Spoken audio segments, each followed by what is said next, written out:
The Russian Revolution. What was it and why did it happen? That is the subject of this lesson. The Russian Revolution was actually a series of revolutions taking place in Russia throughout 1917. They ultimately resulted in the overthrow of Tsar Nicholas II and the establishment of a communist state. We need to understand that the Russian Revolution did not come about overnight. It was preceded by years and years of social unrest. Let's go back to the year 1905 and learn about some events that set the stage for the Russian Revolution of 1917. In 1905, Tsar Nicholas II was the Emperor of Russia. He came to power in 1894, and he was not particularly popular with the Russian people. He did not have the charisma characteristic of other leaders. Many people felt he was haughty and aloof. Many peasants and middle-class citizens felt the Tsar was out of touch with the realities of their meager existence.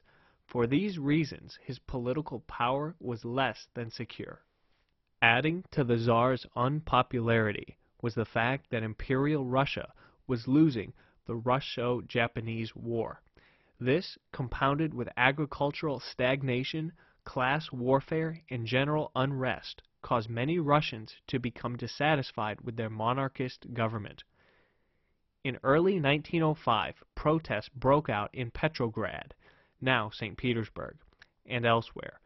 Peasants and industrial workers went on strike and put on demonstrations throughout the city, including at the Tsar's Winter Palace. On January 22, 1905, a day that became known as Bloody Sunday, the Tsar's Imperial Guards opened fire on a crowd of thousands of peaceful protesters. No one knows for certain how many people were killed, but figures range from 100 into the thousands. The heavy-handed action of the Tsar's Imperial Guards sparked further rioting and added fuel to the fire of revolution. Concerned his rule might be toppled, Nicholas II sought to appease revolutionaries by granting reforms. Caving to political pressure, he approved the creation of the Duma, a legislative assembly. The first Duma convened in 1906. The Tsar also agreed to a constitution granting basic civil liberties and transforming his absolute monarchy into more of a limited constitutional monarchy.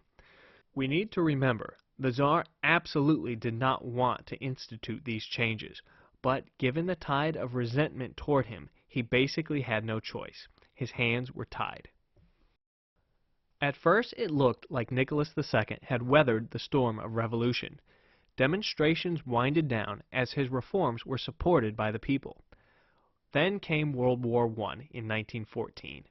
With war came unimaginable loss of life, food shortages, and countless other forms of human misery. As the war dragged on, the people increasingly became dissatisfied with it, feeling it simply wasn't worth the cost. Again, the Tsar's leadership came into question. In March of 1917, which was actually February according to the old-style Julian calendar system, large-scale demonstrations swept the capital city of Petrograd. Peasants, workers, and even soldiers came out in armed protest. The capital soon devolved into anarchy, forcing Nicholas II to abdicate the throne. The February Revolution, as it is called, was important because it resulted in the overthrow of the Tsar and the installation of a new leftist provisional government. Russia's new provisional government was highly divided between moderates and radicals. Members of the radical faction were called Bolsheviks. They were composed primarily of working-class citizens and were followers of Vladimir Lenin's communist ideology. In early November of 1917, which, again, was October according to the Julian calendar system, the radical Bolsheviks seized power in what has come to be called the October Revolution. It has also been called the Bolshevik Revolution. Arming themselves, the Bolsheviks overthrew the provisional government and declared a communist state. This state became the foundation for the Soviet Union. After a successful revolution, Bolshevik leader Vladimir Lenin moved quickly to end Russia's participation in World War I. For the Bolsheviks and many in Russia, the war was simply not worth fighting. By the end of 1917, much of the Russian army had laid down their arms, although some groups continued to fight. After months of negotiations, the Treaty of Brest-Litovsk officially ended Russia's involvement in World War I. The treaty between the new Bolshevik government and the Central Powers was signed March 3, 1918. The Russian Revolution has had a profound impact on 20th century world history. It ended Russia's involvement in World War I and at the same time led to the Russian Civil War, in which Bolshevik Red forces fought conservative White forces. Between 1917 and 1922, the Russian Revolution also led to the creation of the world's first communist state, the Union of Soviet Socialist Republics, commonly called the Soviet Union. The Soviet Union became one of the world's leading 20th century powers until its fall in 1991. Let's review.